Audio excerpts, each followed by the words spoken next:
வாசிங்க சத்தமா. ரோமர் 8ஆம் அதிகாரம் 31 வாசிங்க. நாம் என்ன சொல்லுவோம்? தேவன் நம்முடைய பட்சத்தில் இருந்தால் நமக்கு விரோதமாக இருப்பவன் யார்? நம்முடைய சொந்த குமாரனை என்றும் மாறாமல் நம்ம எல்லோருக்காகவும் அதை ஒப்புக் கொடுத்தவர்.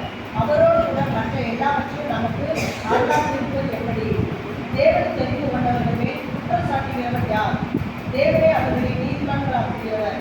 ஆக்கிரிக்குள்ளாக இருக்கிறவர் யார்? கிறிஸ்துவே மரித்தவர், அவரை எழுந்தும் இருக்கிறவர், அவரே தேவனுடைய வலது பாசத்தில் இருக்கிறவர். நமக்காக வேண்டுதல் செய்கிறவரும் அவரே.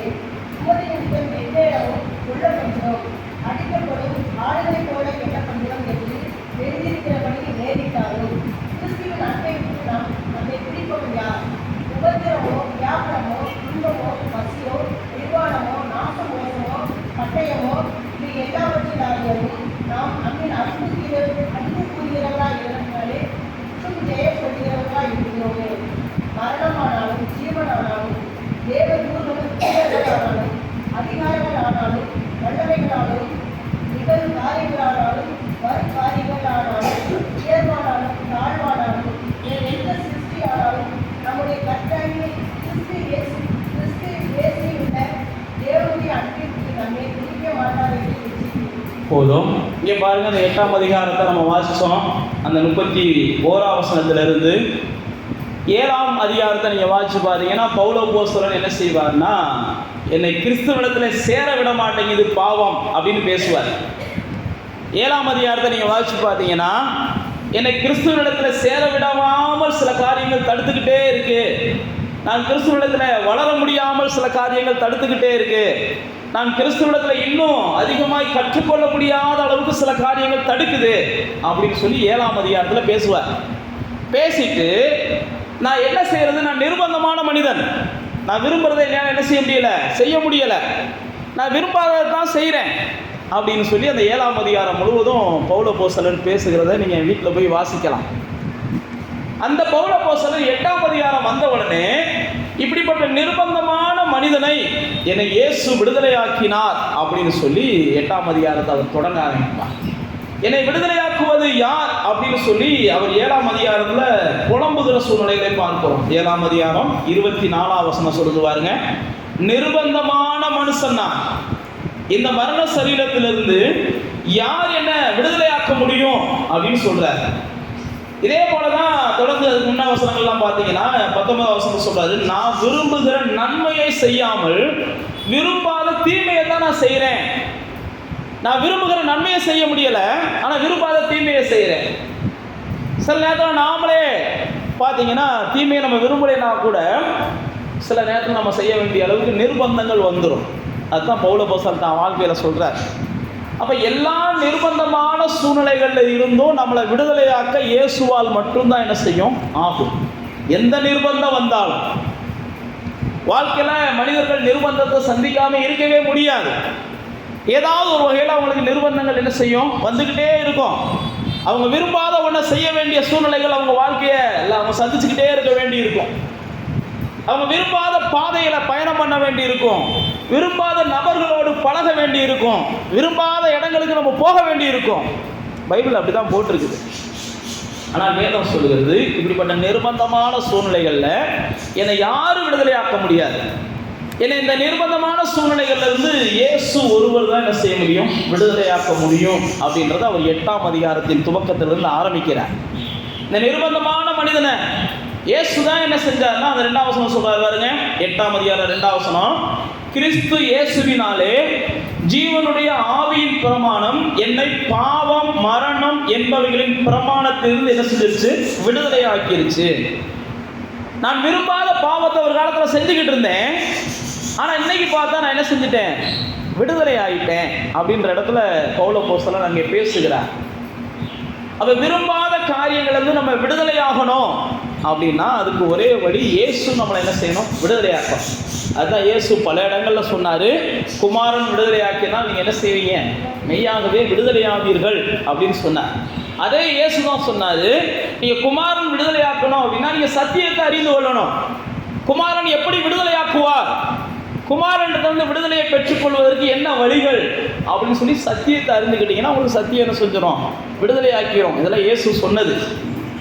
இப்படிப்பட்ட நிர்பந்தமான பவுல் அப்போஸ்தலன் அடுத்த பாருங்க 7ஆம் அதிகாரத்தில் அவ்வளவு பெரிய நிர்பந்தத்தை சந்திக்கிறார்.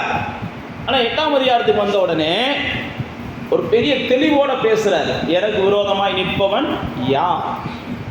இது வரைக்கும் எனக்கு விரோதமா என்ன செஞ்சிச்சு? ஏதோ நின்றுச்சு, ஜெயிச்சிச்சு. இன்னொரு போராடினது ஜெயிச்சிச்சு. நான் விரும்பலைன்னா கூட சில நேரத்தில் சில வெற்றிகள் எனக்கு விரோதமாக நடந்துச்சு. நான் பவுல் அப்போஸ்தலன் சொல்கிறேன், அடுத்து சொல்கிறாரு பாருங்க, எப்போ என்னை இயேசு விடுதலை ஆக்கிட்டாரோ அதுக்கப்புறம் என்னை எதிர்த்து நிற்கிறதுக்கு ஒருவராலும் கூடாது. அதுதான் அந்த 31ஆம் வசனம் 8ஆம் அதிகாரத்தில் வாசிக்கிறோம் பாருங்க. இவைகள் எல்லாவற்றை குறித்து நான் என்ன சொல்லுவேன்? இவைகள் எல்லாவற்றை குறித்தும் நான் என்ன சொல்லுவேன்? தேவன் நம்முடைய பட்சத்தில் இருந்தால் நமக்கு விரோதமாக நிற்பவன் யார் அப்படின்னு சொல்கிறார். அப்போ நீங்கள் விடுதலையாக முடியாத விஷயங்கள் எதுவாக இருந்தாலும் முதல்ல ஒன்றை புரிந்து கொள்ளணும். அதை இயேசுவால் என்ன செய்ய முடியும்? உங்களுக்கு விடுதலையை தர முடியும். அந்த சத்தியம் உங்களுக்கு புரியும். இயேசுவால் விடுதலையாக்க முடியாதுன்னு சொல்லி ஒன்றுமே கிடையாது. இயேசு எல்லாவற்றையும் விடுவிக்கக்கூடிய வல்லமை உள்ளவராக இருக்கிறார்.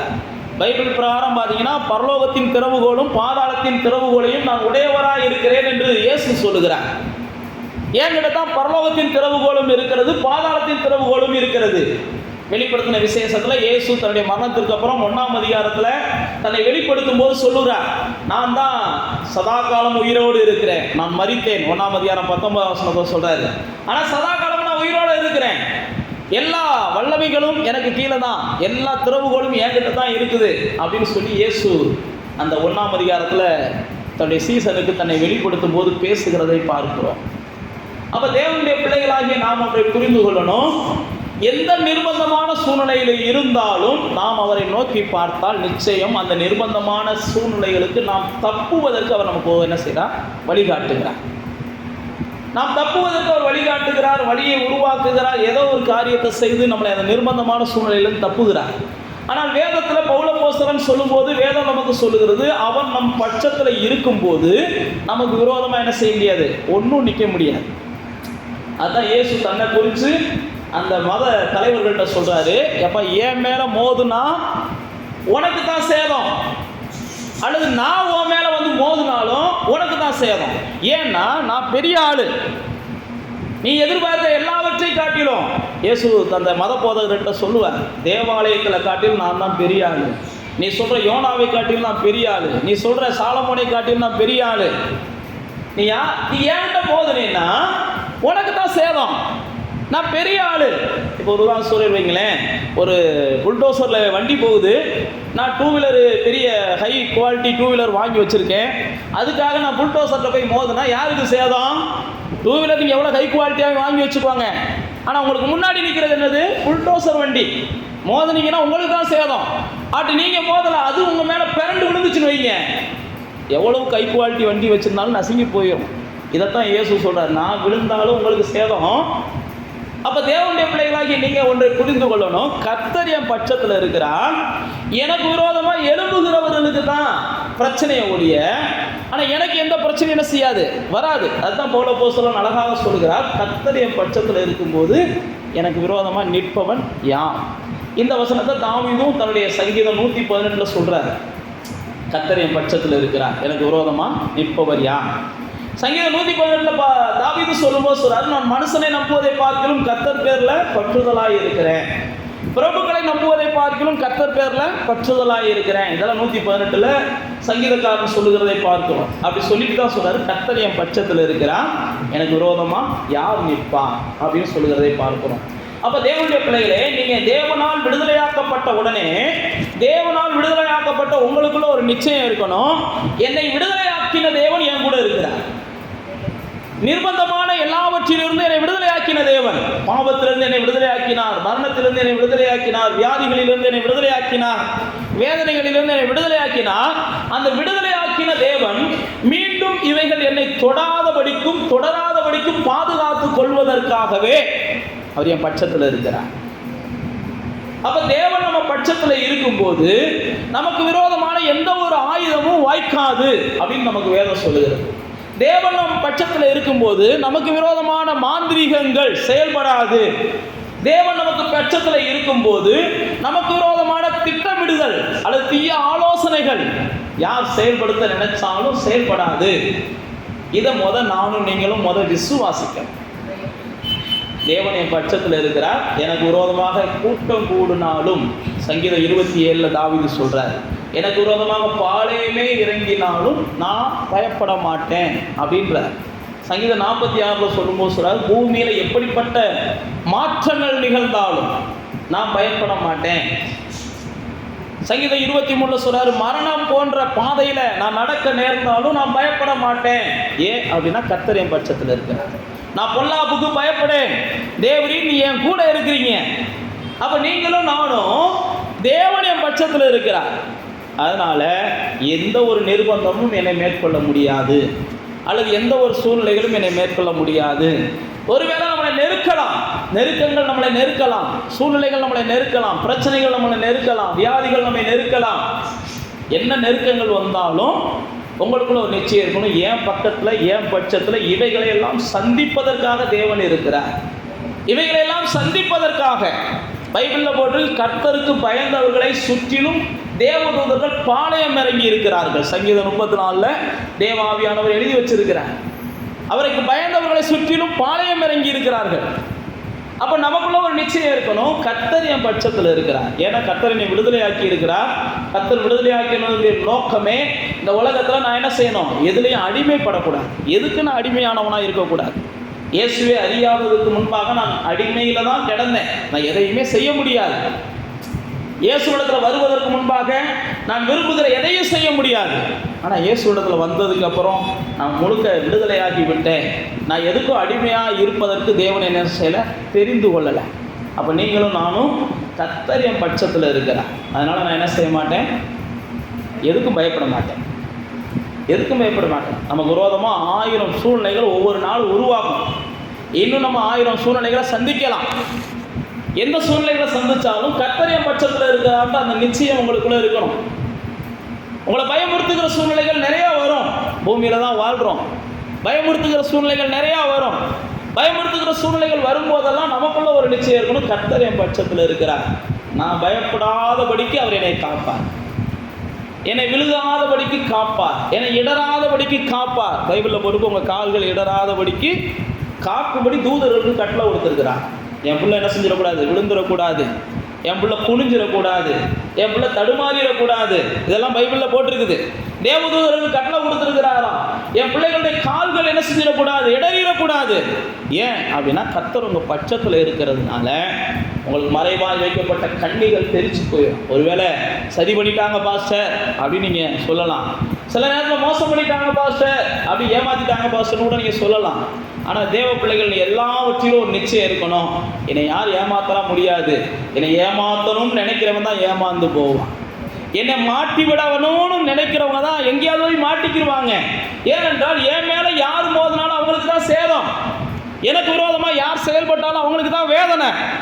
என்னை வீழ்த்த நினைச்ச யாரெல்லாம் முயற்சி பண்ணாலும் அவங்களுக்கு தான் தோல்வி. ஏனென்றால் கர்த்தர் என் பட்சத்தில் இருக்கிறார். அதனால தான் சங்கீதக்காரன் அழகா சொல்கிறான், வானத்தையும் பூமியை உண்டாக்கின கர்த்தரிடத்துலேருந்து எனக்கு ஒத்தாசை வரும். 121 சொல்கிறான், என் கால்களை அவர் தள்ளாட விட மாட்டார், என்னை காக்கிற தேவன் அவர் உறங்குவதும் இல்லை தூங்குவதும் இல்லை. அதனால கர்த்தர் என் பட்சத்தில் இருக்கிறார். கர்த்தர் என் பட்சத்தில் இருக்கிறபடினால நான் ஒருபோது என்ன செய்ய மாட்டேன், எதிராக இருக்கிறவைகளை குறித்து கலங்க மாட்டேன், எதிரான சூழ்நிலைகளை பார்த்து பயப்பட மாட்டேன்.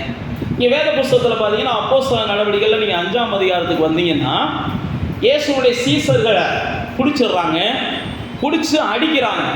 இயேசுவை கும்பிடக்கூடாது, இயேசுவை சொல்லக்கூடாது, இயேசுவை பேசக்கூடாதுன்னு சொல்லி அடிக்கிறாங்க. அடித்து அவங்கள சிறைச்சாலையிலையும் தூக்கி போட்டுடுறாங்க. சிறைச்சாலையிலையும் தூக்கி போட்டுடுறாங்க. சிறைச்சாலையில் தூக்கி போட்டாலும் இவர்கள் என்ன செய்கிறாங்க, இயேசுடைய சீடர்கள் தைரியமாக இருக்கிறாங்க, என்னமும் நடக்கட்டும், நமக்கு தான் ஆண்டவர் இருக்கிறார்கள், அவர் பார்த்துக்குருவார், ஆனால் அவர் பார்த்துக்குருவார்னு நிற்கிறாங்க. வேத புஸ்தகத்தில் போட்டிருக்கு 5ஆம் அதிகாரத்தில் சிறைச்சாலையின் கதவுகளை உடைத்து தேவன் அவர்களை என்ன செய்கிறாருன்னா வெளியில் கொண்டு வந்துடுறார். அதுதான் நான் உங்களுக்கு சொன்னேன், உங்களை கட்டி வைக்கணும்னு நினைச்சாலும் யாராலையும் முடியாது, அடைக்கணும்னு நினைச்சாலும் யாராலும் அடைக்க முடியாது. யாராவது உங்களுக்கு பழிவாங்கன்னு நினைச்சாலும் பழிவாங்க முடியாது. அந்த மாதிரி உங்களுக்குள்ள ஒரு புரிதல் வேணும். நான் தேவனுடையவன், என்னை சுற்றிலும் தேவன் தன்னுடைய தூதர்களை நிப்பாட்டி இருக்கிறாரு. இங்க பாருங்க, 5ஆம் அதிகாரத்துல வாட்சி பார்த்தீங்கன்னா 23ஆம் வசனம் போட்டு பாருங்க. சிறைச்சாலை மிகுந்த பத்திரமா பூட்டப்பட்டிருந்துச்சான். காவக்காரங்கள்லாம் வெளியே கதவுக்கு முன்னாடி தான் நின்று இருந்தாங்களாம். ஆனா சீசர்கள் விடுதலை ஆக்கப்படுறாங்க. கதவுகள் பூட்டப்பட்டிருக்குது, காவக்காரங்க இருக்கிறாங்க. ஆனா சீசர்களுக்கு தேவன் என்ன செய்யறா? விடுதலையை கொடுக்கிறார். அது எப்படி நடந்துச்சுன்னா நீங்க வேதத்தை வாட்சி பார்த்தீங்கன்னா புரியும். நடக்குமா அப்படின்னா நடக்கும். சில நேரத்தில் விசுவாசம் என்பது இயற்கைக்கு மேலானதா இருக்கும், விசுவாசம் என்பது இயற்கைக்கு எதிரானதா இருக்கும். பாஸ்டர், இயற்கையா யோசிச்சு பார்த்தா இது சாத்தியம் இல்லைன்னு தான் தோறும். இப்ப பாருங்க, கதவை திறக்கல, காவலர்கள் கண்ணுக்கும் தெரியல, ஆனா சீசர்கள் வெளியில வந்துட்டாங்க. அப்ப தேவனுடைய பட்சத்தில் இருக்கிறார் நீங்க நம்புனீங்கன்னா உங்களை காப்பதற்கும் உங்களை விடுதலை ஆக்குறதுக்கும் உங்களை வெளியில கொண்டு வர்றதுக்கும் ஆண்டவர் எந்த வகையான மாயாஜாலத்தையும் செய்வார், எந்த ஒரு வியக்கத்தக்க காரியத்தையும் செய்வார். அப்ப தேவனுடைய பிள்ளைகளாகிய நம்ம புரிஞ்சுக்கணும், விசுவாசம் என்பது இயற்கைக்கு என்ன செய்யும்? சில நேரத்தில் அது மேலானது. இயற்கையெல்லாம் நம்ம இயற்கையெல்லாம் அதை வச்சு என்ன செய்ய முடியாது, விசுவாசத்தை கண்ட்ரோல் பண்ண முடியாது. சில நேரத்தில் இயற்கைக்கு எதிரானது. 5 அப்பம் சாப்பிட்டா எத்தனை பேர் தான் சாப்பிட முடியும்? ஒரு ஆள் சாப்பிட்றது தான் ஒரு சின்ன பையன் கொண்டு வந்தான்னு பைபிளில் போட்டிருக்கு. ஒரு ஆள் சாப்பிட்றது தான் ஒரு சின்ன பையன் சாப்பிட்றது கொண்டு வந்தான்னு தான் பைபிளில் போட்டிருக்கு. இயற்கையாக யோசிச்சு பார்த்தா 5 அப்பத்தை எத்தனை பேர் சாப்பிடலாம்? 5 பேர் கூட சாப்பிடலான்னு வச்சுக்கிடுவோம், இல்லை 50 பேர் கூட சாப்பிடலான்னு வச்சுக்கிடுவோம் கூடினபட்சம். சும்மா ஒரு இது அப்படின்னு. ஆனால் வேதத்தில் போட்டு 5000 பேர் சாப்பிட்டு மிச்சம் எடுத்தாங்க. அதுதான் நான் உங்களுக்கு சொல்கிறேன். ஆண்டவருடைய செயல்கள்லாம் இயற்கைக்கு அப்பாற்பட்டது. நம்ம விசுவாசத்தில் ஆண்டவரை நோக்கி பார்த்தோம்னா, சகரியாவுடைய மனைவி எலிசபெத் பைபிளில் போட்டு அவங்க வயதானவங்க. இயற்கையாக கணவன் மனைவி சேர்ந்து வாழ்கிறாங்க. சேர்ந்து வாழ்ந்தாலும் குழந்தை இல்லை. பைபிள் பிரகாரம் பார்த்தா அவங்கெல்லாம் பரிசுத்தவான்கள், பாவம் இல்லாத மக்கள், சகரியாவும் எலிசபெத்தும். ஆனால் அவங்களுக்கு குழந்தை இல்லை. சில நேரத்தில் பரிசுத்தவான்களுக்கு இப்படிப்பட்ட நிர்பந்தங்கள் வரும். பரிசுத்தவான்களுக்கு சரியான வீடு இருக்காது. சில நேரத்தில் பரிசுத்தவான்களுக்கு சரியான வாகனங்கள் இருக்காது. சில நிர்பந்தங்கள் வரும். எலிசபெத்தையும் சகரியாவையும் குறித்து வேதம் சொல்லுது, அவர்கள் தேவனுடைய வார்த்தைகளில் தவறாதவர்கள், ஆனால் குழந்தை இல்லை. நான் உங்களுக்கு மறுபடியும் சொல்லுகிறேன், விசுவாசம் என்பது சில நேரத்தில் இயற்கையாக அவங்களுக்கு குழந்தை வருவதற்கு சூழ்நிலை இல்லைன்னா கூட கர்த்தர் இயற்கையாக சூழ்நிலைகளை என்ன செஞ்சார்? இயற்கைக்கு மேலே செஞ்சார். அந்த அம்மாவுக்கு குழந்தையை பிறக்க வச்சார். வயதான குழந்தை எங்களுக்கு எப்படி வயதானவங்களுக்கு பிறக்கும்? பைபிளில் போட்டிருக்கு, நம்ம ஆபிரகாமுடைய மனைவியெல்லாம் சிரிச்சாங்களாம். இனி போய் எங்கே குழந்தை பிறக்க போகுது, அதெல்லாம் முடிஞ்சு போச்சு தேவதூதனிற்கு முன்னாடியே. அப்ப தேவன் நம்ம பட்சத்தில் இருக்கும்போது சில நேரத்தில் இயற்கைக்கு அப்பாற்பட்ட சூழ்நிலைகளில் கர்த்தர் நம்ம வாழ்க்கையில் சில காரியங்களை செய்வார். மரியாதை எடுத்துக்கோங்க, அது இயற்கைக்கு எதிரானது. கணவன் மனைவியே சேரலை, கணவன் மனைவியே சேரலை. இந்த அம்மா புருஷனையே அறியலைன்றாங்க. அதே லூக்கா 1ஆம் அதிகாரத்துல 2 சம்பவமே வருது. லூக்கா 1ஆம் அதிகாரத்துல தான் இந்த 2 சம்பவமே வருது. இவங்களாவது கணவனோடு வாழ்கிறாங்க, ஆனால் மரியாதை வந்து கணவனையும் அறியலை. பைபிளில் போட்டிருக்கு, கணவனையும் அறியலை, இயற்கைக்கு எதிரானது, ஆனால் நீ கர்ப்பவதி ஆவன்றார். சில நேரத்தில் விசுவாசம் என்பது நம்ம இயற்கையாக யோசிக்கக்கூடாது, ஆண்டவர் மேலே வைக்கிறோம் விசுவாசம். அதான் சொன்ன மாதிரி கதவு பூட்டலை, காவலர்கள் இருக்கிறாங்க, ஆனால் கண்ணுக்கு மறைவாக கர்த்தர் என்ன செஞ்சால் வெளியில் கொண்டு வந்தாங்க. சில நேரத்தில் நம்மளை கர்த்தர் இப்படியெல்லாம் அதிசயமாக நடத்துவார். முன்னாடி 4 பேர் நிற்கிறாங்க, இந்த வழியாக போனோம்னா ஏதாவது வம்பு கொடுப்பாங்க, எப்படி போகிறதுன்னு தெரியலையே, ஏசப்பான்னு சோத்திரம்னு சொல்லிட்டே போவீங்க. போய் மட்டும் பாருங்கள், அவங்க கண்ணுக்கு நீங்கள் கடந்து போனதே தெரியாது. யாரோ போகிறாங்கன்னு அவங்க வாடிக்கை என்ன செய்வாங்க, நிற்பாங்க. இதெல்லாம் இயற்கைக்கு அப்பாற்பட்ட காரியங்களை கர்த்தர் செய்வாங்க. இங்கே பாருங்க, சீசர்களுடைய வாழ்க்கையில் இது நடக்குது. இப்படி நடந்த உடனே சீசர்களை என்ன செய்யறதுன்னு தெரியாம அன்னைக்கு இருந்த தலைவர்கள் முழிக்கிறாங்க. என்ன செய்யறது? இவங்க என்ன செஞ்சாலும் என்ன செஞ்சிடறாங்க, மாட்ட மாட்டேன்றாங்க, தப்பிடுறாங்க. என்ன செஞ்சாலும் இவங்களை மாட்ட மாட்டேன்றாங்க, தப்பிடுறாங்க. என்ன செய்யலாம் யோசிக்கிறாங்க. அப்பதான் அங்க ஒரு பெரிய பரிசுத்தவான் வருகிறார். அந்த 5ஆம் அதிகாரத்தில் கமாலியேல் என்கிற ஒரு பரிசுத்தவான். அவர் தான் இந்த ஜனங்களை பார்த்து சொல்றாங்க. 38ஆம் வசனத்துல சொல்லுவாருங்க, இப்போது நான் உங்களுக்கு சொல்லுகிறேன், என்னன்னா இந்த மனுஷனுக்கு ஒன்று செய்யாம இவங்களை விட்டுருங்க. இவங்களை ஏதாவது தொல்லை பண்ணணும்னே நினைக்காதீங்க. தொல்லை பண்ணுனீங்கன்னா கர்த்தர் அவங்க பட்சத்தில் இருக்கிறதுனால தொல்லை கொடுக்குற உங்களுக்கு தான் நைட்ல தூக்கம் இல்லாமல் கிடக்கும். கர்த்தர் உங்க பட்சத்தில் இருக்கிறார். அதனால உங்களுக்கு யாராவது தொல்லை கொடுத்தாங்கன்னு வைங்களேன், அவங்களுடைய தூக்கம் தான் போயிடும். உங்களுக்கு கர்த்தர் என்ன செய்வார்? பைபிளில் போட்டிருக்கு, பிரியமானவனுக்கு கர்த்தர் என்ன செய்கிறாராம்? நல்ல தூக்கத்தை கொடுக்குறாராம். உங்களுக்கு நல்ல தூக்கத்தை கொடுப்பார். ஆனால் உங்களுக்கு தொல்லை கொடுக்குறவங்களுக்கு தான் என்ன செய்யும்? தூக்கத்தை கர்த்தர் என்ன செய்வார்னா தொலைக்க வச்சிருவார். இங்கே பாருங்க, அந்த பரிசுத்தமான் சொல்றான், கமாலியல் என்கிற பெரிய தலைவன் சொல்றான், இந்த ஜனங்களுக்கு விரோதமாக ஒன்றும் செய்யாதீங்க. இந்த ஜனங்களுக்கு விரோதமாக ஏன் ஒன்றும் செய்யாதீங்க அப்படின்னு சொன்னா, அடுத்த வசனத்துல 39 வசனத்துல சொல்றாரு பாருங்க, இவங்க யாருன்னு பார்த்தா தேவனோட இருக்கிற மக்கள். இவங்களோட நீங்க போரிட்டீங்கன்னா தேவனோடு கூட போரிடுறீங்க. இவங்களை எதிர்க்கிறது தேவனை எதிர்க்கிறதுக்கு சமம். இவங்களை சண்டை போடுறது தேவனை சண்டை போடுறதுக்கு சமம். இது தேவனால் உண்டாயிருந்ததே, ஆனால் உங்களால் மேற்கொள்ள முடியாது, நீங்கள் விட்டுருங்க அப்படின்னு சொல்லுகிறதை பார்ப்போம். தேவனோடு ஒருவனும் என்ன செய்ய முடியாதான்? எதிர்த்து நிற்க முடியும். தேவன் யோசுவாவை பார்த்து அதான் சொல்கிறாரு, உயிரோடு இருக்கிற நாளெல்லாம் ஒருவனும் உனக்கு என்ன செய்வதில்லை, எதிர்த்து நிற்க மாட்டான் அப்படின்னு யோசுவாவுக்கு ஆண்டவர் வாக்கு கொடுக்குறார். அப்ப தேவனுடைய பிள்ளைகளாகி நீங்களும் நானும் விடுதலையானவர்கள். விடுதலையான நம் பட்சத்துல யார் நிற்கிறார்? ஆண்டவர் நிற்கிறார். விடுதலையான நம் பட்சத்துல விடுதலையானவர்கள். விடுதலையானதுனால தான் கர்த்தர் நம்ம பட்சத்தில் நிற்கிறார். திரும்ப இவங்க என்ன செஞ்சிடக்கூடாது? எதுலையும் அகப்பற்றக்கூடாது. திரும்ப இவங்க எதுலையும் போய் தோத்துடக்கூடாது, எதுலையும் போய் மாட்டிடக்கூடாது. அதனால தான் அந்த வேதம் சொல்கிறது, இந்த ரோமர் 8ஆம் அதிகாரத்தில் நமக்கு எதிரானவைகளை எல்லாம் ஆண்டவர் என்ன செய்யறார்? நமக்கு கீழானதா மாற்றிடுறார். எதெல்லாம் நமக்கு எதிரானதுன்னு நம்ம நினைக்கிறோமோ, யாரெல்லாம் நம்முடைய எதிராளிகள்னு நினைக்கிறோமோ, எதெல்லாம் நம்மளால மேற்கொள்ள முடியாதுன்னு நினைக்கிறோமோ, கர்த்தர் நம் பட்சத்துல இருக்கும்போது அவைகளெல்லாம் நமக்கு என்ன செஞ்சிருது? கீழானதா மாறிடுது. இதைத்தான் அந்த 31வது வசனத்துல அவர் சொல்லுகிறதை பார்க்கிறோம். 32வது வசனத்துக்கு வந்தீங்கன்னா, அங்க ரோமர் 8ஆம் அதிகாரம் 32வது வசனத்துல நம்ம வாசிக்கிறோம் பாருங்க. வாசிங்க.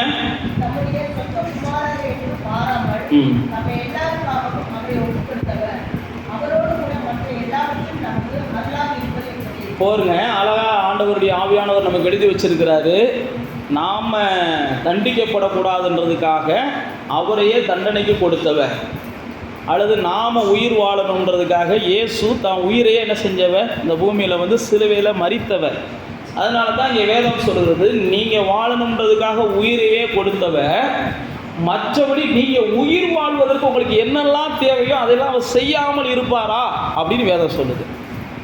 நீங்கள் நரகத்துக்கு போகக்கூடாதுன்றதுக்காகவும், நீங்கள் பிசாசுட்ட இருக்கக்கூடாதுன்றதுக்காகவும், நீங்கள் அக்கினியில் போய் வேகக்கூடாது என்பதற்காகவும் தான் உயிரையே கொடுத்தவர். அப்படி இருக்கிற தேவன் இந்த பூமியில் நீங்கள் வாழுகிற ஒவ்வொரு நாளும் நீங்கள் உயிர் வாழ்வதற்கு என்னென்ன தேவையோ அத்தனையும் அவர் என்ன செய்கிறார்? தருவதற்கு உண்மையுள்ளவராக இருக்கிறார். அதை எப்படி அவர் தராமல் இருப்பார் அப்படின்ற மாதிரி இங்கே வேதம் நமக்கு சொல்லுகிறது. அதனால தான் இயேசு தான் சீசர்களுக்கு சொல்லும்போது சொன்னார், என்னத்தை உண்போம், என்னத்தை குடிப்போம், அதெல்லாம் என்ன செய்யாதீங்க, கவலைப்படாதீங்க. இதெல்லாம் ஆண்டவர் உங்களுக்கு தேவை என்பதை அறிந்திருக்கிறார். உங்களுக்கு தேவையானதை ஏற்ற நேரத்தில் அவர் செய்வார். அதினதின் காலத்தில் எல்லா காரியமும் உங்களுக்கு என்ன செய்யும்? நேர்த்தியாய் நடக்கும். நீங்கள் ஒன்றையும் பைபிளில் பார்த்தீங்கன்னா தான் சீசர்களை அனுப்பும்போது இயேசு தான் சொல்கிறாரு, அதுக்கு வழிக்கு இது வேணும், அங்கே தங்கினா இது வேணும், இங்கே தங்கினா இது வேணும் அப்படிலாம் யோசிக்கவே செய்யாத. எங்கே தங்கக்கூடிய வாய்ப்பு கிடைக்குதோ அங்கே தங்கு. அங்கே யார் பராமரிக்கணுமோ அவங்கள பராமரிக்கிறதுக்கு நான் கட்டளை இடுவேன். பைபிள் அப்படி தான் எலியாவுக்கு சொல்கிறார், சாரிபாத்தின் விதவிக்கு நான் கட்டளை இட்டுருக்கிறேன், நீ போ. அப்போ தேவனுடைய பிள்ளைகளே, நமக்காக உயிரை கொடுத்தவர். அப்போ நம்ம இந்த பூமியில் உயிர் வாழ்வதற்கு என்னென்ன தேவையோ அத்தனையும் அவர் நிச்சயம் என்ன செய்வார்? தருகிறவராக இருக்கிறார். அந்த நிச்சயம் நமக்குள்ள இருக்கணும். எனக்கு உயிர் வாழ்வதற்கு இது தேவைன்னா அவர் தருவார். என் வாழ்க்கைக்கு இது தேவைன்னா அதை தருவார். என் வாழ்க்கைக்கு அது தேவைன்னா அதை தருவார். எனக்கு என்ன தேவையோ அவைகளையெல்லாம் அவர் சம்பூர்ணமாய் தருவதற்கு வாக்கு பண்ணியிருக்கிறார். நம்மளை போஷித்து காப்பாற்ற வேண்டிய கடமை அவருடைய கடமை. எப்போ நம்ம அவருடைய நிழலில் வந்துட்டோமோ, எப்போ அவரை நம்ம தஞ்சமாய் அண்டி கொண்டோமோ, எப்போ அவர் தான் நம்முடைய ஜீவன் என்று நாம் ஏற்றுக்கொண்டோமோ, எப்போ அவர் மூலமாக நாம் மறுவாழ்வை பெற்றோமோ, அதற்கப்புறம் நம்முடைய தேவைகளை எல்லாம் சந்திக்க வேண்டியது அவருடைய கடமையாக இருக்கிறது. நாம் எல்லாம் அவருடைய ராஜ்யத்தின் பிள்ளைகளாக இருக்கிறோம். நம்முடைய ராஜாவாக அவர் இருக்கிறார். நாம் அவருடைய ராஜ்யத்தின் பிள்ளைகளாக இருக்கிறபடினால நம்முடைய அவசியமான காரியங்கள், அதனால தான் ஆண்டவர் சொன்னார், நீ எதையும் குறித்து கவலைப்படாத, இது வேணும் அது வேணும்னு கவலைப்படாத, அந்த கவலைகள் எல்லாம் தேவன் மேலே வச்சிரு, அந்தந்த காரியங்களை கர்த்தர் என்ன செய்வார், நேர்த்தியாக செய்வார். எப்படி செய்வார்லாம் நீங்கள் கேட்கக்கூடாது, எப்படி வேணாலும் அவர் செய்வார். யோசபாத்து அந்த ஒரு யுத்தத்துக்கு போகிறார். அங்கே பார்த்தீங்கன்னா தண்ணி இல்லாமல் போயிடுது. தண்ணி இல்லாமல் போன உடனே பைபிளில் போட்டிருக்கு, எப்படி பிழைக்கிறது, எதிரி நாட்டு ராஜாக்கள் வந்து கொண்டு ஓடுவாங்க அப்படின்னு பயப்படுறாரு. அப்போ தான் அங்கே இருக்கிற தீர்க்கதரிசி யோசபாத்து சொல்கிறாரு, நீ வாய்க்காலை மட்டும் வெட்டு, மழையும் பார்க்க மாட்டேன் காற்றையும் பார்க்க மாட்டேன், ஆனால் தண்ணி என்ன செய்யும், நிரம்பி வரும். எப்படி சந்திப்பார்னா நமக்கு தெரியாது. ஆனால் வேதத்தை நமக்கு சொல்லியிருக்கிறது, உங்களை உயிரை கொடுத்து மீட்டவர், உங்கள் உயிர் வாழ்வதற்கு என்ன அவசியமோ அத்தனையும் அவர் என்ன செய்வார், செய்வதற்கு அவர் தயங்குவதில்லை, தாமதிப்பதில்லை அப்படின்ற நிச்சயம் உங்களுக்குள்ள வேணும். என்னை உயிரை கொடுத்து மீட்டிருக்கிறார், என் உயிர் வாழ்கிற நாளெல்லாம் என்னை உபசரிக்கிறதற்கு எல்லா வகையிலும் அவர் உண்மையுள்ளவராக இருக்கிறார். எனக்கு உதவி செய்கிறதுக்கு அவர் உண்மையுள்ளவராக இருக்கிறார். என்னுடைய தேவைகளை எல்லாம் சந்திப்பதற்கு அவர் உண்மையுள்ளவராக இருக்கிறார். அப்படின்ற நிச்சயத்தோடு விசுவாசத்தோடு நீங்கள் தேவைகளை குறித்து கலங்கவே கூடாது. நம்முடைய வாழ்க்கையில் ஒவ்வொரு நாளும் பல வகையான தேவைகள் நமக்கு வரும். ஒவ்வொரு நாளும் பல வகையான தேவைகள் வரும்போதெல்லாம் நம்ம அப்படி தான் நினச்சிக்கிறோம், எனக்காக ஜீவனை கொடுத்த தேவன் இந்த தேவைகளையும் நிச்சயம் தருவார். எனக்காக ஜீவனை கொடுத்து மீட்டவர், எனக்காக எல்லாவற்றையும் இழந்து வந்து என்னை தன்னுடைய சொந்த பிள்ளையாக மாற்றினவர், நிச்சயமாக என்னுடைய தேவைகளை எல்லாம் அவர் சந்திப்பதற்கு ஆகும், அவரால் ஆகும் அப்படின்னு நீங்கள் விசுவாசத்தோடு காத்துருங்க. ஆண்டவரே, என் தேவைகளை நீங்கள் சந்திப்பீங்கப்பா, ஏன்னா என்னை நீங்கள் தான் புது வாழ்வுக்கு கொண்டு வந்திருக்கிறீங்க, எனக்கு ஒரு இந்த மாதிரி நல்ல வழியை காமிச்ச நீங்கள். தாவீது சொல்கிற பாருங்க, கர்த்தர் என் மேய்ப்பராக இருக்கிற அப்படின்னால நான் தாழ்ச்சி அடைய மாட்டேன். சங்கீதம் 23 சொல்கிறான், கர்த்தர் என் மேய்ப்பராக இருக்கிறதுனால நான் தாழ்ச்சி அடைய மாட்டேன். அதே சங்கீதக்காரன் தான் சொல்கிறான், கர்த்தர் என் என்ன செய்கிறார், கர்த்தரை தேடுறவங்களுக்கு ஒரு நன்மையும் குறைப்படாது, உங்களுக்கு குறையெல்லாம் இருக்காது. தேவனுடைய பிள்ளைகள் குறையோடு வாழ்வதை தேவன் விரும்புகிறது இல்லை. நீங்கள் எல்லா வகையிலும் சம்பூர்ணமாக இருக்கணும், எல்லா நன்மைகளையும் நீங்கள் பெற்று வாழணும். இந்த பூமியில் ஒரு மனிதன் வாழ்வதற்கு என்னென்ன அவசியமோ அத்தனை அவசியங்களையும் தேவன் உங்களுக்காக என்ன செய்கிறார்னா ஈவாக தருகிறார். அப்போ நீங்களும் நானும் ஒரு நிச்சயம் இருக்கணும், எனக்காக ஜீவனை கொடுத்தவர் நான் ஜீவனுள்ள நாளெல்லாம் வாழ்வதற்கு என்னென்ன தேவையோ அத்தனையும் செய்வார். நான் மறுபடியும் சொல்லுகிறேன், எனக்கு இவங்க செய்வாங்க அவங்க செய்வாங்கன்னு நம்ம யோசித்தோம்னாலே நாம் தேவனை என்ன செய்கிறோம், நம்ம மறுதளிக்கிறோம். எனக்கு இவங்க செய்கிறாங்க அவங்க செய்கிறாங்கல்ல, அவர் செய்வார்னு நம்ம நினைக்கும் போது இவங்களும் செய்வாங்க அவங்களும் செய்வாங்க.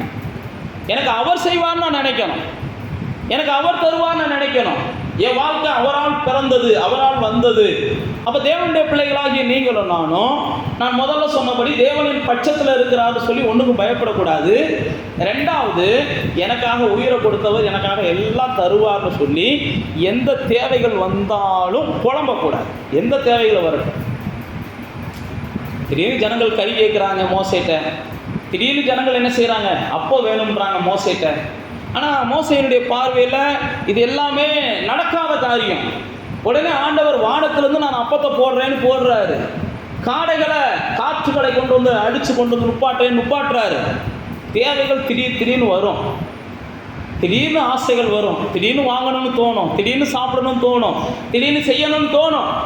நான் மறுபடியும் சொல்லுகிறேன், சூழ்நிலைகள் எப்படி இருந்தாலும் பரவாயில்ல. சங்கீதக்காரனை கூட எனக்கு ஒத்தாசையாக இருக்கிற பர்வதமே நான் உண்மை நோக்கி பார்க்குறேன்னு பாருங்க, நிச்சயமாக உங்களுடைய தேவைகளை எல்லாம் தேவன் என்ன செய்வார், நீங்கள் மீதம் எடுக்கிற அளவுக்கு சந்தித்தருளுவார். மூன்றாவது பாருங்க, 33வது வசனத்தில் நம்ம பார்க்குறோம். அந்த 8ஆம் அதிகாரம் 33வது வசனம், தேவன் தெரிந்து கொள்ளப்பட்டவர்கள் மேல் போதும். இங்கே பாருங்க, முதல்ல உங்களுக்கு சொன்னது புரிஞ்சிருக்கும், தேவன் என்ன செய்கிறாரு, உங்கள் பட்சத்தில் இருக்கிறார், நீங்கள் பயப்படாதீங்க. ரெண்டாவது, தேவன் உங்களை உயிரையே கொடுத்துருக்கிறார், நிச்சயமாக உங்களுக்கு உணவை கொடுப்பார், கவலைப்படாதீங்க. மூணாவது இங்கே சொல்லியிருக்குது, உங்களை தேவன் என்ன செஞ்சிட்டாருன்னா, நீங்கள் அவர்கிட்ட வரும்போதே, எப்போ நீங்கள் அவர்கிட்ட வந்தீங்களோ அப்போயே உங்களை குற்றமற்றவங்களாம் அவர் மாற்றிட்டார், நீதிமான்களாக அவர் மாற்றிட்டார்.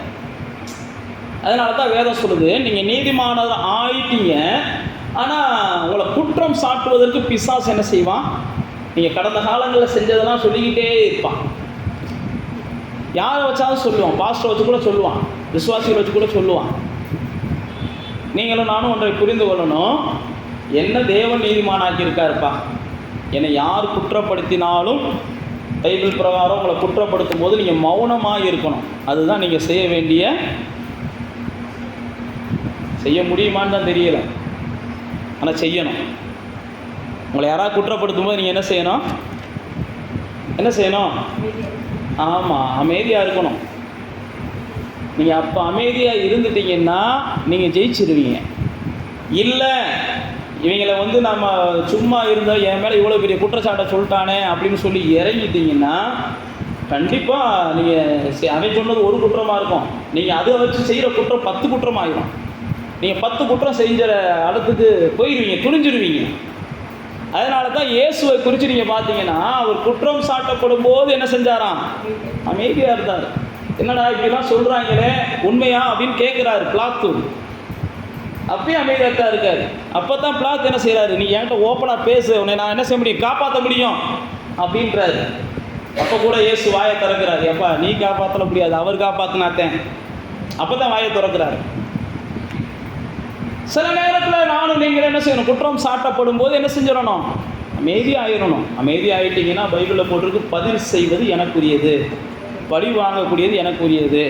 அப்போ நம்ம குற்றம் சாட்டப்படும் போது நம்ம ரொம்ப என்ன செஞ்சிடறோம், உணர்ச்சி வசப்பட்டு பொங்கிடுறோம். யாராவது நம்ம குற்றப்படுத்திட்டாங்கன்னா நம்மளால் ஏற்றுக்கிறவே முடியலை, அதனால தான் நம்ம தோற்று போயிடுறோம். குற்றப்படுத்தும் போது முடிஞ்ச அளவுக்கு என்ன செய்யுங்க, பொறுமையாயிருங்க. பேதுரு அதுதான் சொல்கிறாரு, அவங்க சொல்கிற குற்றச்சாட்டு உண்மையாக இருந்தால் மனஸ்தாபப்பட்டு திருந்துங்க. அவங்க சொல்கிற குற்றச்சாட்டு உண்மை இல்லை, என்னை காயப்படுத்துறதுக்காகவும் என்னுடைய பேரை கெடுக்கிறதுக்காகவும் சொல்கிறாங்கன்னா கொஞ்சம் அமைதலாக இருங்க, அதற்கான பதிலை கர்த்தர் கொடுப்பார். அதனால தான் இங்கே சொல்லுது, தேவன் ஒருத்தனை நிரபராதி ஆக்கிட்டார், தேவன் உங்களை குற்றமற்றவராக மாற்றிட்டாரு, தேவன் உங்களை நிரபராதியாக மாற்றிட்டாரு. ஆனால் உங்களை குற்றவாளின்னு சொல்லி மறுபடியும் உங்களை என்ன செய்வாங்கன்னா அந்த குற்ற உணர்வுக்கு கொண்டு வர வைப்பாங்க. நான் மறுபடியும் சொல்லுகிறேன், உண்மைக்கே நீங்கள் குற்றம் செய்கிற குற்றவாளியாக இருந்தால் திருந்தணும். அதுக்காக எல்லா குற்றத்தையும் நான் பாடி செய்வேன், யார் குற்றவாளின்னு சொன்னாலும் நான் ஏற்றுக்கிற மாட்டேன்னு சொன்னீங்கன்னா பைபிளில் போட்டிருக்கு, அடிக்கடி கடிந்து கொள்ளப்பட்டும் தன் பிடரியை கடினப்படுத்துகிறவன் தெரியாதான்னு தெரியல, சகாயமின்றி சடுதியில் நாசமடைவான். நான் பாடு குற்றம் செஞ்சுக்கிட்டே இருப்பேன், ஆனால் என்னை யார் குற்றவாளின்னு சொன்னாலும் நான் மாற்றிக்கிற மாட்டேன். நான் வேதம் சொல்லுகிறது, உங்களை குற்றவாளின்னு சொல்லுகிற விஷயங்களில் நீங்கள் உண்மை என்று உணர்ந்தீங்கன்னா உண்மைக்கே நீங்கள் மாற்றிக்கொள்ளும் போது தேவன் சந்தோஷப்படுகிறார். குற்றவாளி என்று சொல்லுகிற விஷயங்களில் அது குற்றவாளியாக நீங்கள் இருந்து அதை ஏற்றுக்கிறல, நீங்கள் குற்றவாளி தான் ஆனால் ஏற்றுக்கிற மாட்டேன்றீங்க அப்படின்னா பிசாசு சந்தோஷப்படுவான். பரவாயில்ல, பொய் சொல்ல வந்துட்டாங்க, அனனியா சப்பீரா, பைபிள் அப்படி தான் போட்டிருக்கு, பொய் சொன்னார்கள். என்னத்துக்கு பொய் சொன்னாங்க? அப்போஸ்தலர் 5ஆம் அதிகாரத்தில் அவங்க காணிக்கையை எடுத்து வச்சிடுறாங்க, காணிக்கையை கொண்டு வரணும்னு கொண்டு வர்றாங்க. கொண்டு வரும்போது என்ன செய்கிறாங்க, பாஸ்ட் தான் 40,000 வந்துருச்சுட்டாரு அப்படின்னு சொல்லிட்டு என்ன செஞ்சிடறாங்க, கொண்டு வந்த பணத்தை பாக்கெட்டில் வச்சுட்டு மீதி பணத்தை கொஞ்சம் கொடுத்துட்டு போகிறாங்க. பைபிள் அப்படி தான் போட்டிருக்கு. அப்போ எடுத்துகிட்டு போனோடனே பேதுரு என்ன செய்கிறாரு, என்னடா இப்படி பண்ணுறீங்க, பொய் சொல்கிறீங்களாடான்னு கேட்குறாரு. உடனே அந்த மனுஷன் செத்து போயிருக்கான். செத்து போன உடனே அவங்க வீட்டுக்காரமாக வருது, என்னம்மா மாப்பிள்ளை வந்து இவ்வளோ தான் காணிக்க கொடுத்தாரு அப்படின்னு பேதுரு கேட்குறாரு. அவ்வளவு தான் நாங்களாம் விற்றோம், அதனால தான் வந்து கொடுத்தாரு, நான் பொய்யா சொல்ல போகிறோன்ற மாதிரி சொல்கிறாங்க. சில நேரத்தில் பொய் பேசுகிறவங்க தான் உண்மையை பேசுகிறது மாதிரி என்ன செய்வாங்க, அவ்வளோ போல்டாக பேசுவாங்க. அப்படி தான் பேசினாங்க. உடனே பேதுரு என்ன செஞ்சார், பொய் சொல்கிறதுக்கு, தேவனிடத்தில் பொய் சொல்கிறதுக்கு நீங்கள் எல்லாம் ஒருமனப்பட்டது என்ன அப்படின்னு கேட்பார். அப்போ சில நேரத்தில் நம்முடைய குற்றங்களை ஒத்துக்கிறல அப்படின்னா பைபிளில் அதுதான் போட்டிருக்கு, பாவங்களை மறைக்கிறவன் பால்வடைய மாட்டான். குற்றம் நம்மகிட்ட இருக்குன்னா நம்ம ஒத்துக்கிறோம். ஆண்டவன் நம்மளை சொஸ்தமாக்குனதே நம்ம குற்றம் செய்வதற்காக தான் சொஸ்தமாக்குனார்லாம் நீங்கள் நினைக்கக்கூடாது. நம்ம தான் இப்போ குற்றம் பண்ணாலும் அடுத்த நிமிஷமே அவர் கழுவிடுவார்லாம் அப்படிலாம் துணிகரம் கொள்ளக்கூடாது. அப்படிப்பட்ட துணிகரக்காரங்களுக்கெல்லாம் கர்த்தர் என்ன செய்கிறாருன்னா வேறு பதிலை தான் கொடுப்பார். அப்போ நீங்களும் நானும் குற்றமற்றவர்கள் நிச்சயத்தை தேவன் நமக்குள்ள கொடுத்துருக்கிறார். அப்படிப்பட்ட சூழ்நிலையில நம்ம மேல பொய்யான குற்றச்சாட்டுகள் வரும்போது இயேசு சொல்றாரு, அப்படி பொய்யா சொல்லும் போது நீங்க என்ன செய்ய, சந்தோஷப்படுங்க, பரலோகத்தில் உங்களுக்கு பலன் மிகுதியாக இருக்கும். பொய்யான குற்றச்சாட்டுகளை சொன்னா சந்தோஷப்படணுமா? பொய்யான குற்றச்சாட்டுகளை சொன்னா தான் நமக்கு என்ன செய்யுது, கோபம் வருது. உங்க மேல யாராவது பொய்யான குற்றச்சாட்டுகளை சொன்னா எத்தனை பேர் சந்தோஷப்படுறீங்க? நல்லா யோசிச்சு பாருங்களேன். ஒரு பொய்யான குற்றச்சாட்டை உங்க மேல சொல்றாங்க. ஒரு உதாரணம் சொல்றீங்களேன், நீங்க வாட்டுக்கு நடந்து வந்துக்கிட்டு இருக்கீங்க, திடீர்னு யாரோ ஒரு ஆள் பைக்கில் இந்த வழியா போறாரு. ஆனால் அங்கிட்டு இருந்து ஒரு பொம்பளை என்ன செய்யுது, அந்த ஆள் இவளை இந்த பொம்பளையத்தை இறக்கி விட்டு போறாரு அப்படின்னு சொல்லியிருந்துன்னு வச்சுக்கிடுவோம். யார்கிட்ட உங்கள் வீட்டிலே சொல்லியிருந்துன்னு வச்சுக்கிடுவோம். எத்தனை பேர் சந்தோஷப்படுவீங்க? எந்த பொம்பளை சொன்னா சொல்லு, நான் அந்த ஆள் முகத்தை கூட நான் பார்த்ததில்ல, அவன் பைக்கில் இறக்கி விட்டு போனான்னு சொல்லி கொதிக்க ஆரம்பிச்சிடுவோம். ஆனால் வேதம் என்ன சொல்லுது, நான் பொய்யான குற்றச்சாட்டு சொல்லும் போது நீங்கள் என்ன செய்யணுமா? வேதம் சொல்கிறது தான் நம்ம செய்ய மாட்டேன்றோம். பக்கத்து வீட்டுக்காரங்க சொல்கிறதா இருந்தாலும் சரி, சீரியல் சினிமா சொல்கிறதெல்லாம் நம்ம ஈஸியாக என்ன செஞ்சிடுறோம். வேதம் சொல்லுது, பொய்யான குற்றச்சாட்டுகள் சொல்லும்போது நீங்கள் அமைதியாக இருக்கணும். அமைதியாக இருந்தீங்கன்னா ஆண்டவர் என்ன செய்வார்னா, எது பொய் எது மெய்ன்னு வெளிச்சம் போட்டு காமிப்பார். யார் சொன்னது பொய், யார் சொன்னதுமே நம்ம எல்லாருக்குமே தெரியும். தானியேல் மேலே குற்றம் சுமத்துவதற்கு ஏராளமான முயற்சி பண்ணுறாங்க. தானியேல் 6வது அதிகாரத்தில் இருக்குது. ஏராளமான முயற்சிகள் பண்ணுறாங்க. ஆனால் எந்த ஒரு முயற்சியும் பைபிள் பிரகாரம் வாய்க்கலை. எதுலேயுமே அவனால் குற்றம் சாட்ட முடியலை. அதுக்கப்புறம் அவங்க என்ன செய்கிறாங்க, ஏதோ ஒன்றை சொல்லி பக்திக்குரிய விஷயங்கள் அவனை குற்றம் சாட்டிடுறாங்க. பைபிள் அப்படி தான் போட்டிருக்குது. தானியேல் சொல்கிறான், நான் தேவனுக்கு முன்பாகவும் ராஜாவாகிய உமக்கு முன்பாகவும் நான் எந்த நீதிக்கேடும் செய்யலை. அதை கர்த்தர் அறிவார். ஆனால் இந்த மக்கள் குற்றவாளின்னு காமிச்சிட்டாங்க, நிரூபித்து தண்டனையும் வாங்கி கொடுத்துட்டாங்க. சில நேரத்தில் பொய்யான குற்றச்சாட்டுக்களால் நாம் தண்டிக்கப்படக்கூடிய இடத்துக்கே போனாலும் தானியேல் பைபிள் பிரகாரம் பார்த்தீங்கன்னா அமைதலாக தான் இருந்தான். ராஜாட்டெல்லாம் முறையிடலை. ராஜாவே பொய்ய சொல்லிட்டாங்கலாம் முறையிடலை. உண்மைக்கே நீங்கள் குற்றங்கள் மன்னிக்கப்பட்டவங்களா இருந்தீங்கன்னா அடுத்தவங்க பொய்யான குற்றச்சாட்டுங்களை இப்போ சொல்லும்போது முடிஞ்ச அளவுக்கு என்ன செய்யுங்க, சோத்திரம்ட்டு கடந்து போங்க. அதுக்குரிய விலைக்கிரயத்தை அவங்களுக்கும் ஆண்டவர் கொடுப்பார், அதுக்குரிய பிரதிபலனை ஆண்டவர் நமக்கும் கொடுப்பார். அதனால் நீங்கள் என்ன செய்ய, குற்றமற்றவர்கள் அப்படின்ற நிச்சயத்தோடு இருங்க.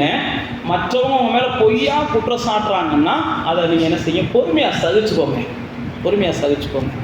வீட்லேயும் சரி, கணவன் மனைவிகளையும் சரி, வெளியிலையும் சரி, கொஞ்சம் என்ன செய்யுங்க, ஏதோ ஒரு இல்லாத சொல்லக்கூடிய சூழ்நிலைகள் வரும்போது கொஞ்சம் பொறுமையாக போங்க.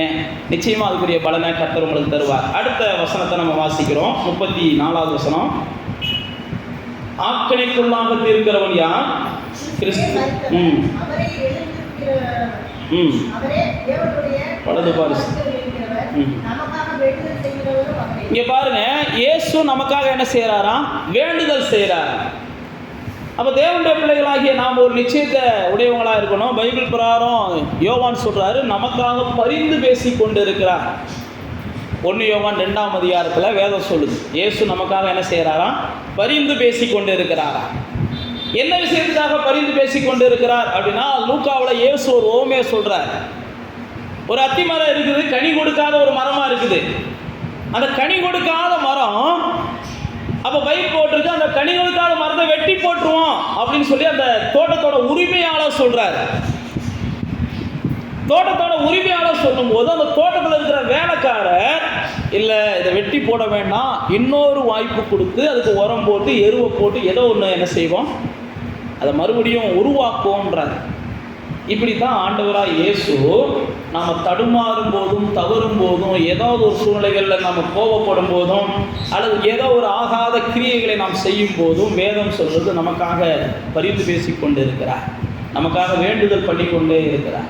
நம்முடைய வாழ்க்கையில் எந்த வகையிலையும் சேதங்கள் வந்துடக்கூடாது, நாம் எந்த வகையிலையும் பிசாசின் கைக்கு போயிடக்கூடாது. ஏன்னா ஆண்டவருடைய ரத்தத்தினால மீட்கப்பட்ட நாம், ஆண்டவருடைய ரத்தத்தினால கழுவப்பட்ட நாம், ஆண்டவருடைய ரத்தத்தினால மறுபடியுமாக பைபிளில் போட்டிருக்கு, நம்மை சம்பாதித்து கொண்ட மறுபடியுமாக பிறந்து கொண்ட நாம் மறுபடியும் தேவனுடைய கைகளில் இருந்து நாம் போயிடக்கூடாதுன்றதுக்காக இயேசு என்ன செய்கிறார்னா நமக்காக பரிந்து பேசிக்கொண்டே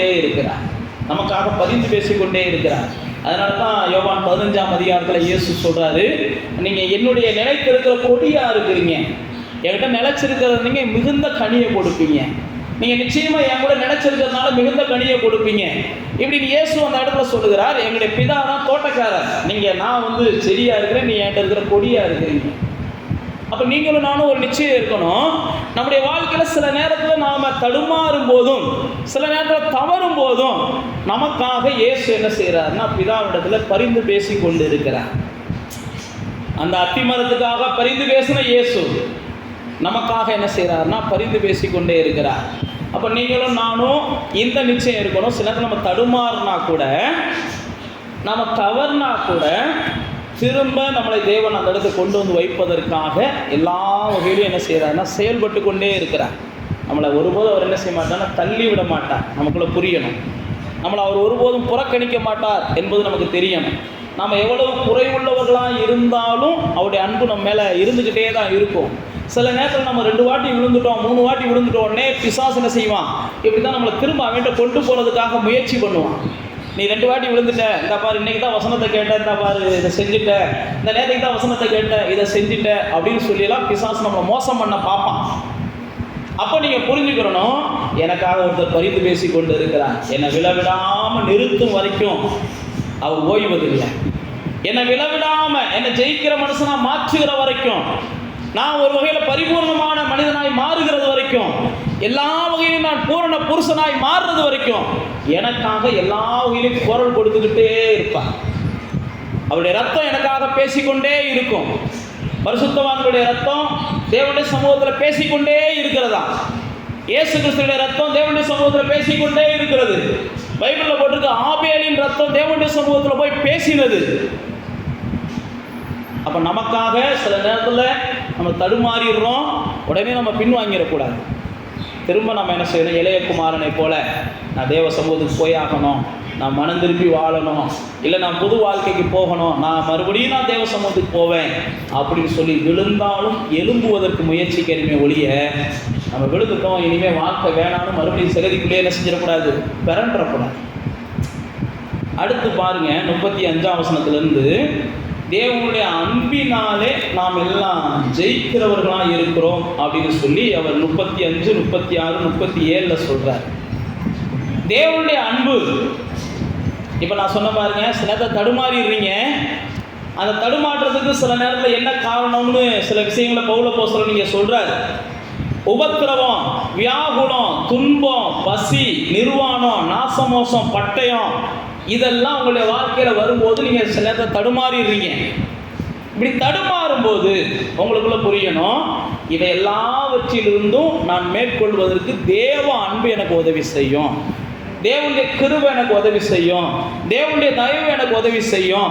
இவை எல்லாவற்றையும் நான் ஜெயிப்பதற்கு, அதான் அங்கே அழகா சொல்றாரு, இவை எல்லாவற்றிலேயும் நாம் நம்மில் அன்பு கூறுகிறவராலே முற்றிலும் என்ன செய்யறோம், ஜெயிக்கிறவர்களாக இருக்கிறோம். தேவனுடைய அன்பு நம்மளை என்ன செய்யும், ஜெயிக்க வைக்கும். இந்த உலகத்துல நம்மளால நிற்க முடியல, சாட்சியா வாழ முடியல, சமாதானமா வாழ முடியல, அல்லது ஒரு சாதிக்க முடியல, ஏதோ ஒன்று உங்களுக்குள்ள ஒரு இருக்கலாம், ஏதோ ஒரு ஏக்கம் இருக்கலாம், செய்ய முடியலன்னு. ஆனால் வேதம் சொல்கிறது, இவைகளை எல்லாம் உங்களிடத்துல அன்பு கூறுகிற தேவனாலே நீங்கள் என்ன செய்ய முடியும்னு முதல் விசுவாசிங்க. அதனால தான் யோவானுக்கு எழுதும் போது 1 யோவானில் இப்போ வேதம் நமக்கு சொல்லுது, விசுவாசிக்கிறவங்க தான் ஜெயிக்கிறவங்களா இருக்கிறாங்க. 1 யோவான் 5ஆம் அதிகாரத்தில் வந்தீங்கன்னா, தேவனால் பிறப்பதெல்லாம் என்ன செய்யும், இந்த உலகத்தை ஜெயிக்கும். விசுவாசிக்கிறவன் தான் அந்த உலகத்தை என்ன செய்ய முடியும், ஜெயிக்க முடியும். தேவன் என் மேல் அன்பாக இருக்கிறார், நான் ஜெயிப்பதற்கு அவர் என்ன செய்வார், எனக்கு உதவி செய்வார். தேவன் என் மேல் அன்பாக இருக்கிறார், எனக்கு வியாகுலம் வந்தாலும், பசி வந்தாலும், பட்டயம் வந்தாலும், நாசமோசங்கள் வந்தாலும், எந்த பிரச்சனை வந்தாலும் அவர் என்னை விட மாட்டார், விழுந்து போக விட மாட்டார், அதிலிருந்து நான் மாண்டு போக விட மாட்டார், என்னை அவர் காப்பாற்றுவார். நிச்சயம் உங்களுக்குள்ள என்ன செய்யணும், இருக்கணும். கடைசி அவர் சொல்றாரு பாருங்க, எந்த சூழ்நிலை வந்தாலும் கிறிஸ்துவை விட்டு என்ன செய்யக்கூடாது, பிரிக்கக்கூடாது. மரணமானாலும், ஜீவனானாலும், தேவதூதர்களானாலும், அதிகாரங்களானாலும், வல்லமைகளானாலும், நிகழ்காரியங்களானாலும், வருங்காரியங்களானாலும், உயர்வானாலும், தாழ்வானாலும், வேறு எந்த சிருஷ்டியானாலும் நம்முடைய கர்த்தராகிய இயேசு கிறிஸ்துவின் மேல் உள்ள தேவனுடைய அன்பை விட்டு நம்மளை பிரிக்க மாட்டாது என்று நான் நிச்சயித்திருக்கிறேன். கடைசி அவங்களுக்குள்ள என்ன செய்யணும், எது நடந்தாலும் சரி, நான் விழுந்தாலும் சரி, எழுந்தாலும் சரி, என்ன நடந்தாலும் சரி, நான் இயேசுவை தொழுது கொள்றதையும் இயேசுவை சேவிக்கிறதையும் என் நாவால் இயேசுவேன்னு கூப்பிட்றதையும் மட்டும் நான் என்ன செய்ய மாட்டேன், விடவே மாட்டேன். என் வாழ்க்கையில் என்ன நடந்தாலும் நான் விட மாட்டேன்.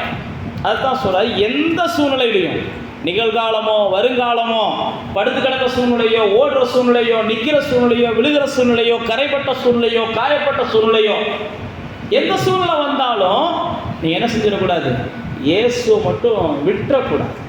அவரை மட்டும் நான் பிடிச்சிக்கிறேன். இன்னும் அந்த மாதிரி போயிட்டாலும் நான் தான் உங்களுக்கு அதான் சொல்கிறேன், ஒவ்வொரு விஷயமா சொல்லிட்டு வரேன். கடைசியாக உங்களுக்கு நான் சொல்கிறேன், என்ன சூழ்நிலையில் நீங்கள் வந்தாங்க, உங்களால் விழுந்துக்கிட்டே தான் இருக்க முடியுது, என்னால் ஜெயிக்கவே முடியலைன்னு வந்தாலும், சூழ்நிலை வந்தாலும் இயேசுவை மட்டும் என்ன செஞ்சிடாதீங்க, விட்டுறாதீங்க. நிச்சயமாக ஒரு நாள் என்ன செய்யும், வரும். எதெல்லாம் உங்களை இயேசுவை விட்டு பிரிச்சிச்சோ அதையெல்லாம் நீங்கள் என்ன செய்வீங்க, உங்களை விட்டு பிரிக்க ஆரம்பிச்சிருவீங்க. இயேசுவை மட்டும் விட்டு நீங்கள் பிரிந்து போகிற இடத்துக்கு நீங்கள் என்ன செய்யக்கூடாது, வரவே கூடாது. உங்கள் வாழ்க்கையில் நீங்கள் செய்கிற பெரிய தவறு எதுன்னு பார்த்தீங்கன்னா, இதெல்லாம் வாழ்க்கையில் ஏதாவது ஒரு சூழ்நிலை வரும்போது இயேசுவை விட்டு பிரியணும்னு நினைக்கிறீங்க பாருங்கள், அதுதான் நீங்கள் செய்கிற பெரிய தவறு. இயேசுவை விட்டு மட்டும் பிரியணும்னு ஒருபோதும் நம்ம என்ன செய்யக்கூடாது, நினைக்கவே கூடாது. என்னால் இதை மாற்ற முடியலை, என்னால் அதை மாற்ற முடியலை, என்னால் இதை ஜெயிக்க முடியலை, என்னால் அதை ஜெயிக்க முடியலை அப்படின்னாலும் பரவாயில்லை. ஆனால் இயேசுவை மட்டும் என்ன செஞ்சிடாதீங்க, விடணுன்ற ஒரு முடிவுக்கு வந்துடாது. அப்படிப்பட்ட ஒரு நிச்சயத்தோடு நீங்கள் வாழுங்க. எதெல்லாம் இதுதான் நம்ம என்ன செய்யறோம்னா வைராக்கியம்ன்றோம். இதைத்தான் நம்ம வைராக்கியம்ன்றோம். நீங்கள் வைராக்கியமாக நின்றுட்டீங்கன்னா கண்டிப்பாக நீங்கள் 4 தலைமுறையாவது பார்த்துட்டு தான் கண்ணை மூடுவீங்க. நீங்கள் ஆண்டவருக்காக வைராக்கியமாக நின்று பாருங்களேன், எந்த சூழ்நிலை வந்தாலும் பரவாயில்ல. வேதத்தில் பினேகாஸ் என்கிற ஒரு மனிதனை குறித்து என்னாகமம் 25ஆம் அதிகாரத்தில் இருக்கு, நீங்கள் வாட்சி பார்த்துக்கோங்க. பினேகாஸ் என்னாகமம் 25ஆம் அதிகாரம். அந்த 25ஆம் அதிகாரத்தில் என்ன நடக்குது அப்படின்னா, ஜனங்களெல்லாம் விக்கிரக ஆராதனையும் விபச்சாரமும் செய்ய ஆரம்பிக்கிறாங்க. இப்படி விக்கிரக ஆராதனையும் விபச்சாரமும் செய்யும் போது மோசே, ஆரோன் போன்றவங்கெல்லாம் உட்கார்ந்து இந்த ஜனங்களை தடுக்க முடியல, என்ன செய்யறதுன்னு தெரியல. இதனுடைய விளைவாக தேவனுடைய கோபம் அந்த ஜனங்கள் மேல வந்துகிட்டு இருக்கு. ஜனங்கள் அங்கங்க விழுந்து செத்துக்கிட்டு இருக்கியா. பைபிளில் போட்டிருக்கு, அன்னைக்கு 24,000 பேர் என்னைக்கு என்ன செய்யறாங்க, சாகுறியான். 2 காரணம் தான், ஒன்று விக்கிரக ஆராதனை, இன்னொன்று விபச்சாரம். அதுக்கு முதல் அதிகாரங்களில் பார்த்தீங்கன்னா பாலாக்கு போன்ற ராஜாக்கள் வர்றாங்க, இந்த ஜனங்களை தொடக்கூட முடியல. பிழையாம் போன்ற தீர்க்கதரிசிகள் வர்றாங்க, இந்த ஜனங்களை தொடக்கூட முடியல. மந்திரவாதிகள் வர்றாங்க, தொட முடியல. ஆனால் விபச்சாரமும் விக்கிரக ஆராதனையும் இந்த ஜனங்களை தேவனுடைய கோபத்துக்கு ஆளாக்குது. தேவ கோபத்துக்கு ஆளான உடனே ஜனங்கள்லாம் செத்து கொண்டு இருக்கிறாங்க. மோசே போன்ற தலைவர்கள் என்ன செய்யறது தெரியாம இருக்கிறாங்க. அந்த நேரத்தில் வழக்கம் போல ஒரு ஆள் என்ன செய்யறாரு, ஒரு அம்மாவை கூப்பிட்டு போறாரு. பைபிள் அப்படிதான் போட்டிருக்கு. ஒரு ஆள் ஒரு அம்மாவை கூப்பிட்டு போறாரு. போற நேரத்தில் இவங்கெல்லாம் பேசிக்கிட்டு இருக்கிறாங்க. பினேகாசுக்கு எரிச்சல் வருது. ஏன்னா இவ்வளவு பாவம் செஞ்சுதான் எல்லாரும் செத்துக்கிட்டு இருக்கிறீங்க. இதுக்கு முன்னாடி நீங்க பாவத்துக்கு இடம் கொடுக்காம இருந்தப்ப தேவன் என்ன செஞ்சார், உங்களை தொடுவதற்கு எவனையும் அனுமதிக்க மாட்டேன்ட்டாரு. இன்னைக்கு பார்த்தா எல்லாம் சாகுறீங்க அப்படின்னு ஈட்டி எடுத்துட்டு போய் என்ன செஞ்சாரு, அவங்க 2 பேர்த்தையும் குத்தி கொண்டு போட்டுறாரு, ஆம்பளையும் பொம்பளையும். பழைய ஏற்பாட்டில் ஏற்றுக்கொள்ளப்பட்டுச்சு, புதிய ஏற்பாட்டில் அப்படிலாம் செய்யக்கூடாது. பாவம் செய்கிற பொம்பளையை பார்த்தோன்னே கத்தி எடுத்துட்டு பாஸ்ட் தான் சொன்னார், யாரும் போயிடாதீங்க. நான்லாம் பதில் சொல்ல முடியாது. பாஸ்ட் தான் சொன்னார், பாவம் செய்கிற பொம்பளையும் ஆம்பளையும் பார்த்தா உடனே என்ன செய்ய, குத்தி போட்டு வந்துருட்டாரு. முழுமையாக கேட்டு போங்க, அப்படிலாம் செஞ்சிடாதீங்க யாரும். அப்படிலாம் செஞ்சீங்கன்னா ஒரு ஊரில் என்ன செய்யணும், குறைஞ்சபட்சம் 100 பேர்த்தையாவது நீங்கள் கொல்ல வேண்டியிருக்கும். இன்றைக்கி இருக்கிற ஊரில் பாவம் செய்கிறவங்க நீங்கள் கொல்லணும்னு நினச்சிங்கன்னா அந்த கதை நமக்கு வேண்டாம். ஆனால் யாரையும் குத்திடாதீங்க, அதுக்கு மட்டும் தான் சொல்ல வரேன். இப்படி தான் பினேகாஸ் போய் செஞ்ச உடனே ஆண்டவர் என்ன செஞ்சாராம், பினேகாசுடைய வைராக்கியத்தை பாராட்டி உனக்கு 4 தலைமுறையை காணக்கூடிய ஒரு ஆசீர்வாதத்தை கொடுக்குறேன்றார். ஆண்டவரை மட்டும் நான் விட்டு பிரிய மாட்டேன். பக்கத்தில் இருக்கவன் பிரிஞ்சு போகிறேன், போயிட்டு போகிறேன். ஏற்ற மாதிரி உட்காந்து பிரிஞ்சு போகிறேன், போயிட்டு போகிறேன். பினேகாஸ் அப்படி தான் நிற்கிறியா, எல்லாரும் பாவம் செய்கிறேன், செஞ்சுட்டு போகிறேன். ஆனால் நான் மட்டும் என்ன செய்ய மாட்டேன், பாவம் செய்கிறவனை தண்டிப்பினை ஒழிய நான் பாவம் செய்ய மாட்டேன். அதான் வைராக்கியம். அப்படி நின்றீங்கன்னா நீங்கள் ஒரு 4 தலைமுறையினுடைய வாழ்க்கையை பார்ப்பதற்கு கத்துறும் போது உதவி செய்வார். நீங்கள் நிச்சயமாக என்ன செய்வீங்க, வாழ்ந்திருக்க கிருபை பாராட்டுவார். அப்படி கண்களை மூடி தேவனை நோக்கி பார்த்து உங்களை நீங்களே ஆண்டவருடைய சமூகத்தில் ஒப்பு கொடுங்க. எதுவும் என்னை பிரிக்காது அப்படின்ற நிச்சயத்தோட ஆண்டவர்கிட்ட சொல்லுங்கள், ஆண்டவரே இந்த வாழ்க்கையில் இந்த உலகத்தில் எதுவும் என்னை பிரிக்காதுப்பா உங்களை விட்டு.